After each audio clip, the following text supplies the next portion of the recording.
What do we got going? All right, we've got a couple dishes here. So the first thing we've got is a spicy barbecue rib. They're great to have at a football game. Nibble size, you can, just a bite-sized portion, you can nibble throughout the game while the Packers are really, hopefully winning at that point.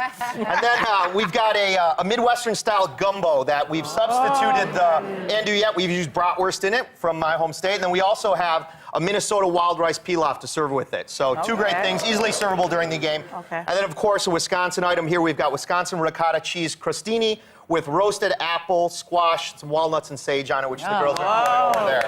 All right. All right. Okay. Cool. So, I'm ready. all right, to get us started, we're gonna, before we start rubbing the meat over here, I want you to start slicing some. Okay, go. Slice some green onions and some cilantro to get ready for garnish. Okay. All right, Cheryl, rubbing the meat. All right, so we've got a rib rub right here. Okay, I'm washing my hands before I touch the meat. So I'm gonna just pour this rub on top. I want you to pack it and rub it in. And you want to rub that marinade in so it goes all the way down through the meat, right down to the bone, right? Okay. All right. Why are we using pork ribs? Well, one of the reasons we're using pork ribs is because there's a perfect bone to meat ratio that we're using. So when you use... Cheryl, you were exercising incredible restraint. I'm very proud of you. Sorry. So Put it together. with Keep pork, going. you've got a really great amount of I'm done. pork meat to the amount of bone that's in that. Okay. So, and pork is nice and tender. And who doesn't like pork, right? That's right. So we're gonna marinate that meat for about 8 to 12 hours in the refrigerator.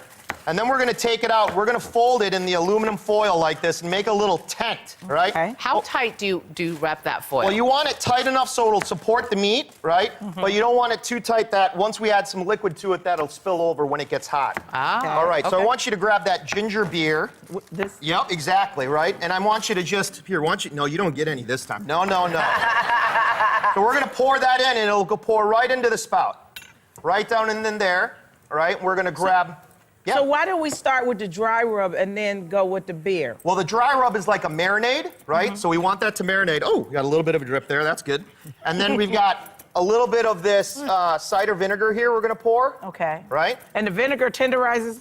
The vinegar and the beer, ginger beer, will actually act as to moisten the meat while it's cooking so you don't over dry it. So we're gonna take that, we're gonna put it in the oven for about 2 hours at 250 degrees. Okay. And through the miracle of modern day science, Yay. right here we've got one that's done, okay? Ta-da! So we've let this cool afterwards, and we're gonna take this, remember that spout we made? We're gonna pour that right over here. Oh. Look at that, right into the pot. And all that is the beer, the vinegar, all of the spices that have melted off of the ribs, all right? You're gonna open this up. While you're opening that up, we're gonna work on the Merry barbecue sauce. Christmas. All right. So, Julie, you're gonna add the ketchup, you're gonna add the Worcestershire sauce, the honey, and the espresso powder there. And I want you to whisk that in, and we're gonna reduce that to barbecue sauce consistency. Okay. So everything that we put into this, we're getting out of it. We're using all the drippings, all the meat juices, everything in that for the barbecue sauce. How long should I be whisking for, just so I know? Just enough till it's incorporated, right? Okay. Okay, And so then that'll over take- here, And that'll then how take do you cut the ribs? 5 minutes? So we're gonna Okay. take the ribs right here, return it, you wanna cut it just on the other side of the bone, Okay. using the bone to guide the way. Oh. So you can see, why don't you put those into that glass bowl? This? Yeah, perfect. Okay. So you put those in there, We got 20 seconds left. all right. Okay. And then all we're gonna do is we're gonna toss the barbecue sauce that's done, a little bit in there. We're gonna toss it, place it on the tray, Okay. and then when we're done, we're gonna pop that in the oven. And then when it's all done, it comes out nice and glazed, ready to go. We just have the garnish on.